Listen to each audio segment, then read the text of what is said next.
आपके फॉलोअर्स में रवीना टंडन भी हैं एक। तो जब आप आए कितनी मुस्कुराहट आई खान साहब आपके। आप पटना से हैं ना? हाँ। हमें भी पटना पसंद है। बताइए आपके पीछे पड़ा कोई क्रेजी फैन ऐसा? आजकल के फैंस जैसे आप में से कितने लोग हैं जो बहुत एक्साइटेड हैं आज के सेशन को लेकर के? तो अब मैं जैसे ही आपको नाम बताऊंगा उनका जो हमारे आज के गेस्ट हैं, तो आपका जो एक्साइटमेंट लेवल है वो और बढ़ जाएगा। ये बताने से पहले कि गेस्ट कौन है, मैं आपको थोड़ा सा बताता हूं YouTube के बारे में। YouTube में क्या है कि पूरे वर्ल्ड की अगर बात करी जाए तो करोड़ों चैनल्स हैं जो अलग अलग जॉनर्स में हैं, अलग अलग कैटेगरीज में हैं। उसमें से दो बड़ी कैटेगरीज हैं, मोटिवेशन और एजुकेशन।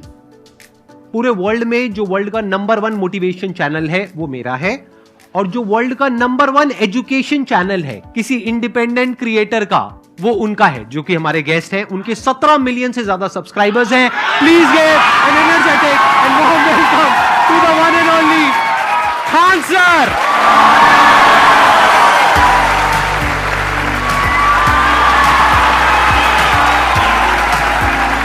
क्या हाल चाल जी, कैसे हैं आप?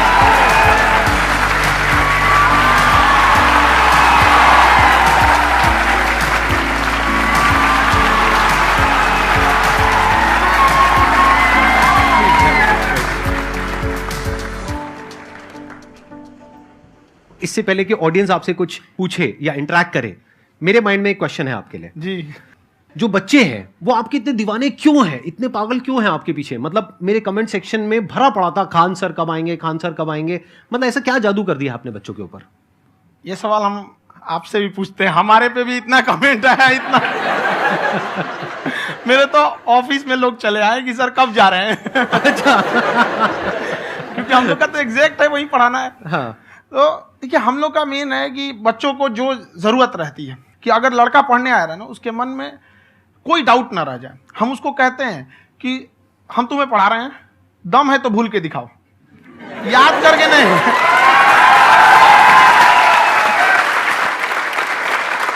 प्लस आप जिस प्राइस पॉइंट पे पढ़ा रहे हैं, आई थिंक वो सबसे कम है, वो बहुत ही कम है। सर ये जो फीस का कल्चर है, ये हमारा इंडियन कल्चर नहीं है। हमारा इंडियन कल्चर गुरु दक्षिणा है, उस हिसाब से वो सही है।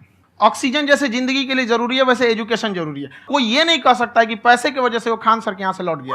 क्या बात है।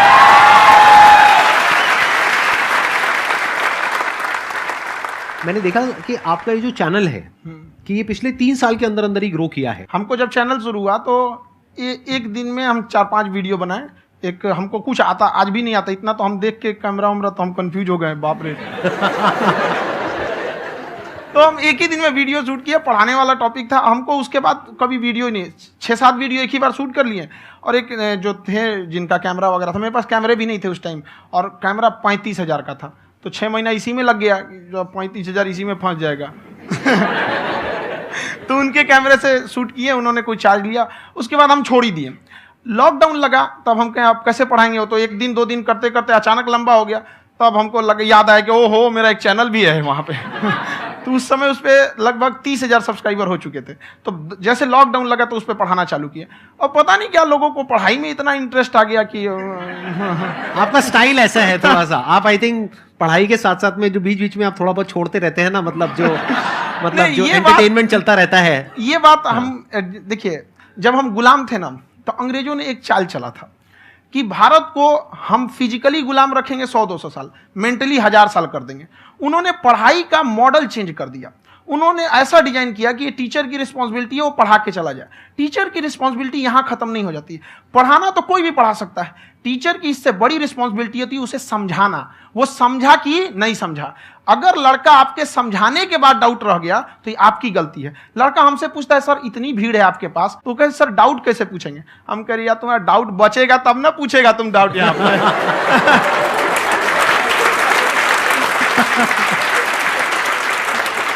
कॉन्फिडेंस नेक्स्ट लेवल है खान सर का, मानना पड़ेगा। और शायद यही वजह है इनकी जो ग्रोथ है उसका। किसी ने शायद सपने में भी नहीं सोचा होगा कि पिछले 2 साल के अंदर अंदर जो आपके चैनल की ग्रोथ हुई है, जैसे आप खुद ही बता रहे हैं कि लॉकडाउन के टाइम पे आपके 30,000 के करीब सब्सक्राइबर्स थे, आज की डेट में 17 मिलियन है। और मेरा एक क्वेश्चन और है, इससे पहले कि ऑडियंस में से आपसे कोई क्वेश्चन पूछे, कि कई बार आप ऐसे भी टॉपिक्स टच करते हैं जो थोड़े से कंट्रोवर्शियल हैं या थोड़े से सेंसिटिव हैं, जिसके ऊपर बात करने की हिम्मत आई थिंक बहुत ही कम लोगों में है।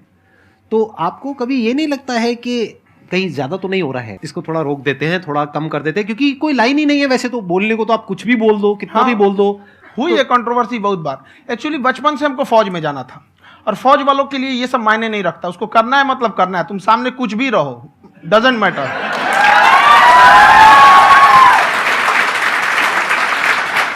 और मैंने YouTube पे देखा कुछ वीडियोस में कि आपका जो इंस्टीट्यूट है वहां पर आज से कुछ साल पहले कुछ बम गिरे थे। हाँ, कुछ गिरे थे, कुछ तो बहुत सॉलिड जगह गिरा था, फटा नहीं वो। मतलब आपके आसपास? हाँ, बम को भी पता है कि टीचर की इज्जत किया जाता है। क्या बात है, क्या बात है। मैं समझ पा रहा हूं कि ये आपके अंदर जो एटीट्यूड है ये कहां से आ रहा है, क्योंकि आप बचपन से ही फौज में जाना चाहते थे, तो आप जंग के मैदान में ही खड़े हैं एक तरीके से। बस फर्क ये है कि आपके हाथ में कलम है, हथियार ना हो करके। हथियार से एक आदमी की जान जा सकती है, हाँ। कलम से बहुत ताकत होता है। शिक्षा एक ऐसा हथियार है ना, हर कुरीतियों से लड़ सकता है, हर तरह की समस्याओं से। और ये एक ऐसा हथियार है, मेटल डिटेक्टर में भी नहीं पकड़ाता है।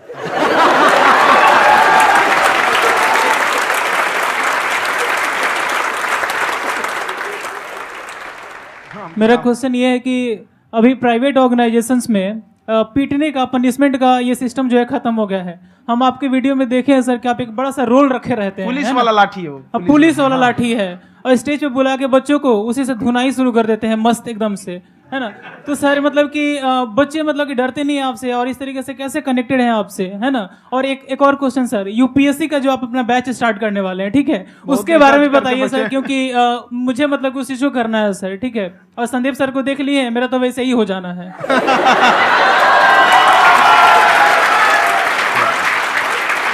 क्या हो जाना है? मेरा पूरा कंप्लीट करो। I'll be an IAS officer next year because I have seen you, sir. My day is like complete, sir. All the best. Thank you so much, sir. Thank you. पूरा बोला करो। Thank you. देखिए, लड़कों को जहां तक पीटने की बात है, जब पढ़ाने की बात आएगी तो उसको हम पूरे बेहतरीन ढंग से पढ़ाएंगे, लेकिन जब सजा देने की बात आएगी ना, तो वो भी बेहतरीन ढंग से होगा। ऐसा थोड़ी होगा कि बस एक ही चीज बेहतरीन ढंग से होगा। और डर का होना बहुत जरूरी है। ये डर भी अपने आप में एक मोटिवेशन है, क्योंकि जब आपके अंदर एक थोड़ा सा डर रहे ना, तो डर के भागिए मत। एक ऐसा डर जिसको आप लगे कि नहीं नहीं थोड़ा सा और करने की जरूरत है, फिर तो ये हम इसको क्रॉस कर जाएंगे यहाँ पर। तो लड़कों के अंदर ये डर बनाना भी जरूरी रहता है। और रही बात यूपीएससी वाले की, जो आपने बोला, बहुत सारे लड़के वेट कर रहे हैं यूपीएससी की, क्योंकि 2-2.5 लाख फीस सारे लोग एफोर्ड नहीं कर सकते। और हमारा वही रहता है, हम तो ज्यादातर हमारे स्टूडेंट देखेंगे तो किसी के रिक्शा वाला, सब्जी वाला, यही लोग, इनको तो 2.5 लाख रुपया, इनके पास पूरी संपत्ति नहीं होती है, फीस कहाँ से भरेंगे वहां पे, उसके बाद रहेंगे कहाँ से? तो ऑल ओवर इंडिया से, कश्मीर से कन्याकुमारी तक, गरीब से गरीब भी लड़का उसको पढ़ सकता है। यही कुछ 1000 रुपया मंथली, 12-14 हजार साल का पड़ेगा, खत्म हो जाएगा इतना में।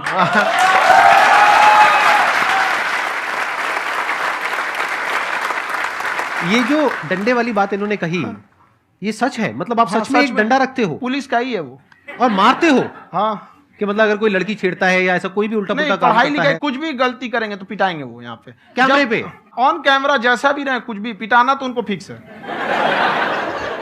एक तो कोई मतलब विधायक जी थे, उनके लड़का को पीट दिए, तो चला दल बल लेके अपना वहां पे। उसने घर पे नहीं बताया था कि सर ने पीटा है, बस बोल दिया कोचिंग में पीटा है। बाद में पता चला हम पीटे हैं, तो उसके पिताजी मेरे सामने और पीटे।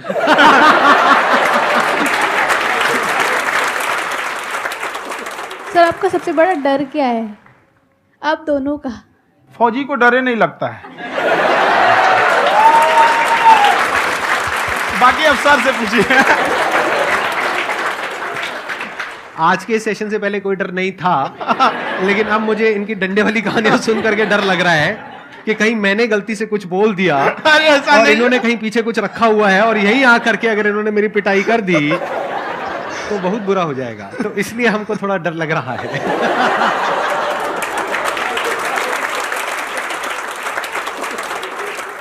आपकी डेली कितने घंटे क्लासेस होती हैं? 6-7 घंटे। अभी भी खुद ही करते हो आप? हाँ, खुद ही हमारे classes स्टाफ करते परेशान रहते हैं। हम 1:30-2 बजे सोते हैं, सुबह 6 बजे उठ जाते हैं, परेशान रहते हैं। हो? यार इतना क्यों करते हो, है ना? कभी तो उनको भी साथ साथ लगना पड़ता है ना? उनको साथ साथ लगना पड़ता है। हम जग गए हैं तो कोई सोया थोड़ी रहेगा, परेशान रहता, दिन में सोते ही नहीं है बेचारा, कहीं कहीं जाके सोते रहता है। हम सीट बांध दिए कि भाई तुम इस समय सो जाना, तुम इधर सो जाना। आपकी शादी हो गई या नहीं हुई अभी? मेरी खुशहाली देख के आप आइडिया लगा सकते हैं।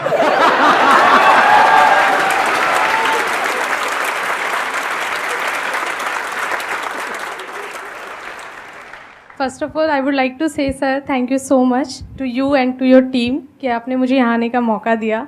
एंड सर अब तक मैंने आपको सिर्फ फ़ोन या लैपटॉप में ही देखा है दोनों को, आज फर्स्ट टाइम लाइव देख रही हूँ तो बहुत अच्छा लग रहा है। तो मेरा क्वेश्चन ये है सर आपसे, जब हम लाइफ में कोई डिसीज़न लेते हैं कि हमें ये पर्टिकुलर चीज़ करनी है, और क्योंकि हम डिसीज़न लेते हैं तो हमारी आदत है कि पहले हम 4 लोगों से पूछते हैं कि तू बता तेरी क्या राय है, तू बता तेरी क्या राय है। तो उनमें से अगर कोई हमें कह देता है कि ये बेकार डिसीज़न है मत कर, तो हमारा माइंड कहीं ना कहीं डाइवर्ट होने लगता है और उसकी वजह से हम अपना डिसीज़न चेंज कर देते हैं। तो मेरा क्वेश्चन ये है कि कैसे हम अपने डिसीज़न पे स्टिक रहे, कैसे हम जो दूसरे के ओपिनियन है उनको अफेक्ट ना होने दें अपने ऊपर।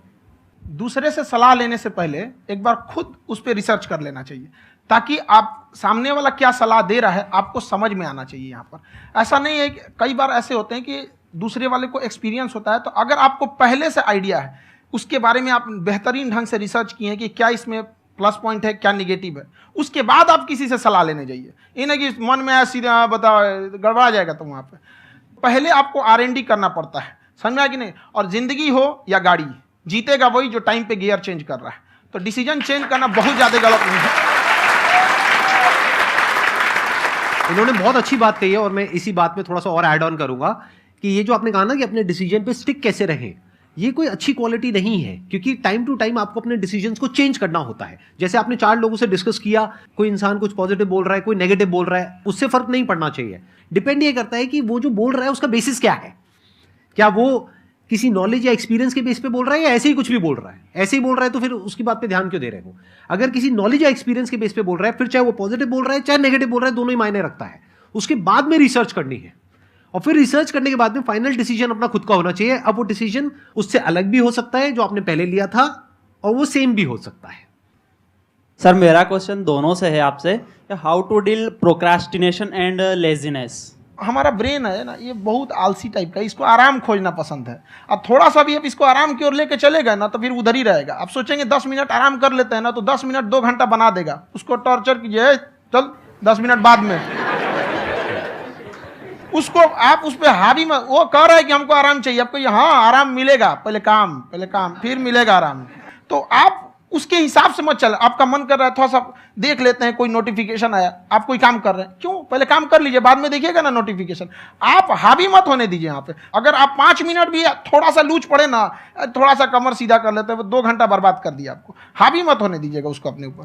प्रोक्रेस्टिनेशन को तोड़ने का एक ही तरीका है, सबसे छोटे लेवल पे ले जा करके उस गोल को तोड़ दो। यानी वो गोल बहुत बड़ा है, उसको ब्रेक डाउन करो, उसके सबसे पहले स्टेप पे आ जाओ कि उसको अचीव करने का सबसे पहला स्टेप क्या है। जैसे गाड़ी चलाना सीखना है, उसका सबसे पहला स्टेप क्या है। अगर घर में कोई नहीं है सिखाने वाला या सिखाने वाली, तो बाहर जा करके जो गाड़ी का ड्राइविंग स्कूल है उधर जा करके पैसे दे दो। अब फंस गए ना तो फंसा दो अपने आप को। दिमाग ये लगाओ कि अपने आप को कैसे फंसाया जाए। जब हम फंस जाते हैं ना तो फिर हमको वो काम करना ही पड़ता है। Then there is no looking back. जब तक आप सोच रहे हो तब तक सोच रहे हो, उसको बोलते हैं पैरालिसिस ऑफ एनालिसिस, कि आप सोचते चले जा रहे हो अपने माइंड में, मैं ये करूंगा वो करूंगा वो करूंगा वो करूंगा, और प्रोक्रेस्टिनेट हो रहा है, वो चीज टलती चली जा रही है। तो उसको छोटे से छोटे लेवल पे ब्रेक डाउन करके उसको कर दो, दैट इज नंबर 1। और जैसे ही करना शुरू करते हो, कोशिश करो कि उसको जब तक कि आप सही से नहीं कर लेते हो उसको छोड़ना नहीं है, तो आपकी लेजीनेस भी खत्म हो जाएगी। कई लोगों को तो हमने देखा जो सप्ताह में कुछ भी नहीं करता, वो भी संडे को आराम कर रहा है।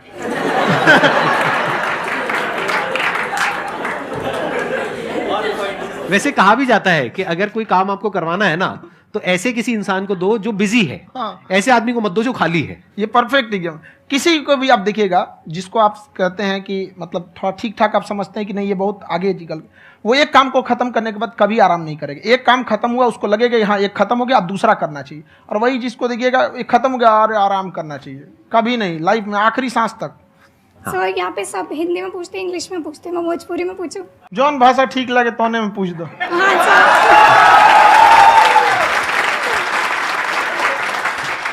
सर ये पूछे के चाहते नहीं कि जैसे हमने के पढ़ाई करे निशान, तो कभी कभी डेली टारगेट्स जो होला वो कंप्लीट ना होला।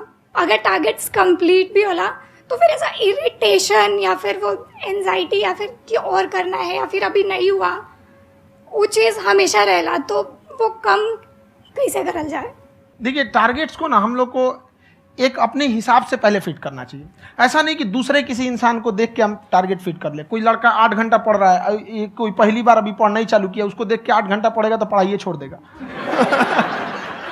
तो आप अपनी क्षमता के हिसाब से देखिए कि आप कितना पढ़ सकते हैं। अगर आपने एक घंटे को बना लिया कि हम 1 घंटा पढ़ सकते हैं, अगले 1 हफ्ते तक उसको सस्टेन रखिए। जिम में कैसे करते हैं लोग, पहले दिन उठा लीजिएगा 1 कुंटल तो हार्ट अटैक हो जाएगा। तो वो धीरे धीरे टारगेट सेट कीजिए और अपनी क्षमता को भी देखिए। हर इंसान की क्षमता अलग है। कंगारू को देख के हाथी छलांग मारेगा, पैर तोड़ के बैठ जाएगा।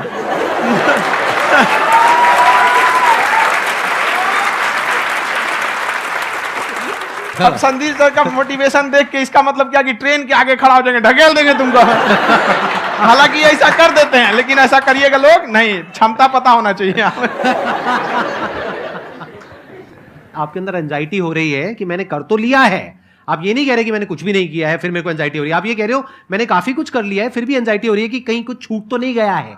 तो बेसिकली आपको ये देखना है कि अगर आपके अंदर ये एंजाइटी हो रही है, that means you are a very good student. आप एक अच्छे स्टूडेंट हो। क्यों? क्योंकि बहुत सारे स्टूडेंट्स तो ऐसे हैं उनको पढ़ने के नाम से एंजाइटी होती है। तो आपको एंजाइटी हो रही है कि मैंने पढ़ लिया, दिन में मानो 8 घंटे का आपने टारगेट सेट किया और 6 घंटे पढ़ लिया, या मान लो 8 घंटे भी पढ़ लिया, फिर भी एंजाइटी हो रही है कि मैंने 10 घंटे नहीं पढ़ा। तो ये तो अच्छी क्वालिटी है ना, ये तो एक ब्रिलियंट स्टूडेंट की क्वालिटी है। क्योंकि एंजाइटी उसी को होती है जो केयर करता है, जिसको परवाह है, उसी की तो एंजाइटी होती है। जैसे माँ को अपने बच्चे की, जैसे एक माँ को अपने बच्चे को लेकर के एंजाइटी होती है। हंस लो मजाक उड़ा लो मेरा। कोई बात नहीं, एडिट कर देंगे इसको हम। हाँ।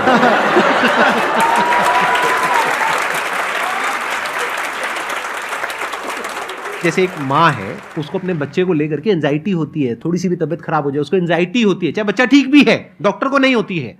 क्यों? क्योंकि माँ को उस बच्चे से प्यार है। तो दैट मीन्स कि आप अपनी पढ़ाई को लेकर के सीरियस हो, इस वजह से आपके अंदर एंजाइटी हो रही है, विच इज नॉर्मल। जहां पर प्यार मोहब्बत होती है वहां पर थोड़ी बहुत एंजाइटी तो होती ही है ना। समझ रहे हो ना मैं क्या कहना चाह रहा हूं? आप लोग समझ रहे हो ना मैं कहां जा रहा हूं? जब वो किसी और से बात करती है तो एंजाइटी होती है ना।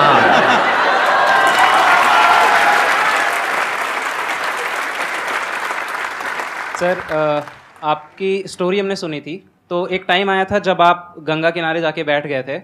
उस समय आपको कुछ समझ नहीं आ रहा था, तो उस समय मतलब आपने ये डिसीजन कैसे लिया कि अब आगे नहीं, यहाँ से वापस जाना है? रास्ता ही नहीं था। घर जाने के लिए एटलीस्ट 90 रुपए चाहिए थे, जेब में 40 रुपए थे। कैसे घर जाते हैं? और हम गंगा के किनारे चुपचाप बैठे बैठे हम कहें कि अब बहुत टेंशन हो गया, अब घर जाना चाहिए। रूम पे तो किराए के रूम पे ही आदमी सारे लोग रहते।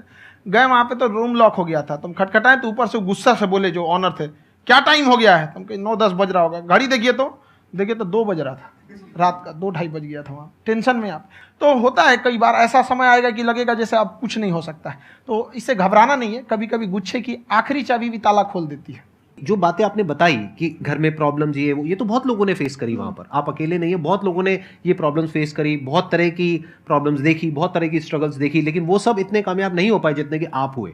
तो आपके अंदर ऐसा कुछ ना कुछ है जो औरों के अंदर नहीं है। तो वो मैं जानना चाह रहा हूं कि वो ऐसा क्या था जहां से कि आपका दिमाग यहां तक सोच पा रहा है कि मैं पूरे इंडिया में इतने बड़े लेवल का चेंज लेकर के आ सकता हूं, एजुकेशन फील्ड में रेवोल्यूशन लेकर के आ सकता हूं।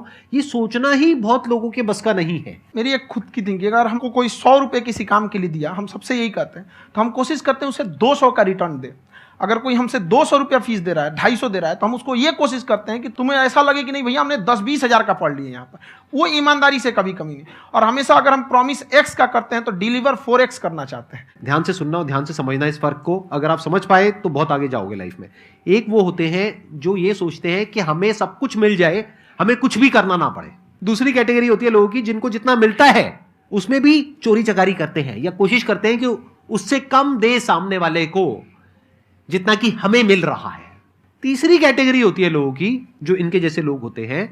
वो क्या करते हैं? वो ये सोचते हैं कि अगर मैंने किसी से 1 रुपए भी लिया, देखा जाए तो 200-250 रुपए कुछ भी नहीं होता है। 200-250 रुपए अगर मैंने लिया तो कैसे उसको 400 रुपए की वैल्यू दूं। ये जो थिंकिंग है ना, यही एक फर्क होता है एक ऐसे इंसान में जो बहुत आगे निकल जाता है और उस इंसान में जो मीडियोकर रह जाता है। आप अपने आप को अपने आप के ऊपर समय दीजिए, उसको डेवलप कीजिए। जब आप अपने आप के ऊपर खर्च करते हैं तो आने वाले समय में लोग गूगल पे आपको सर्च करते हैं। क्या बात है सर, ये आपने अभी बनाया है या ये कोई पुराना आपका वो है? बनते रहता है इसे, फ्लो में बन जाता है। आपके अंदर ना सर एक कवि छुपा हुआ है कहीं ना कहीं जो बाहर आना चाहता है। कभी ना कभी आपने सोचा होगा कुछ? हाँ, कभी कभी देखिए, एक चीज है, संगत का बहुत अच्छा असर पड़ता है। ये चीज को हमेशा, संगति का मतलब लोग हल्के में ले लेते हैं। संगति का मतलब होता है संग संग गति। तो अच्छे लोग के साथ रहेंगे तो संग संग अच्छी गति होती जाएगी, खराब में रहेंगे तो ये भी होता है। बट अपने आप को थोड़ा सोचना चाहिए कि हम केवल जी के मर जाएं इसके लिए नहीं आए हैं। लोग कहते हैं कि सर नाम क्यों नहीं बताते अपना। हमारी एक ही सोच है कि जाने के बाद इस दुनिया से हमको मतलब एक चीज देना चाहते हैं स्टूडेंट्स को, कि वो याद करें कि इस पैसे की भाग दौड़ की दुनिया में हर कोई दोनों हाथ से लूटने में लगा है, खाली हाथ जाने के लिए ये सबको लगा है। तो हर कोई को ये सोचना चाहिए कि था कोई इंसान जो इतने कम फीस में इतनी शिक्षा जो महंगी थी, जो कमाने का रास्ता था, उसको भी एकदम कंपटीशन इतना कर दिया कि अब लोगों को अपनी फीस बढ़ाने में डर लगता है कि अरे यार, लड़का कमेंट करता है कि खान सर इतना ले रहे हैं, आप बहुत बड़ा टीचर हो गए।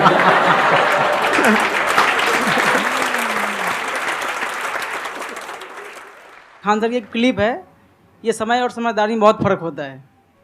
अगर समय रहते समझदारी आ गई तो इंसान कामयाब हो गया, लेकिन अगर समय चला गया फिर समझदारी आई फिर तो बेकार है। तो सर मतलब कुछ आपको ऐसी चीज़ लाना चाहिए जो मतलब बच्चों जो तैयार हो रहे हैं उनको ये चीज़ें मतलब एंड टाइम पे दिखे। समझ रहे हैं आप मेरी बात? नहीं समझ?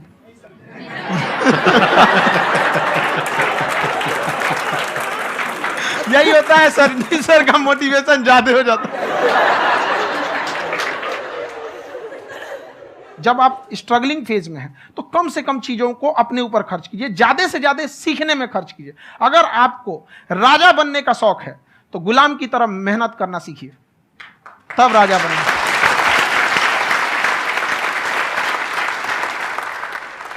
ये दुख, ये दर्द, ये सब तेरे अंदर है। तू अपने बनाए इस पिजड़े से बाहर निकल के देख, तू अपने आप में एक सिकंदर है।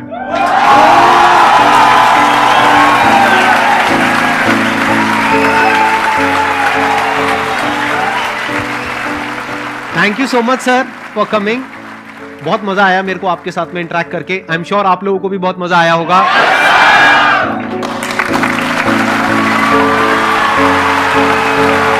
Thank you so much ji, thank you.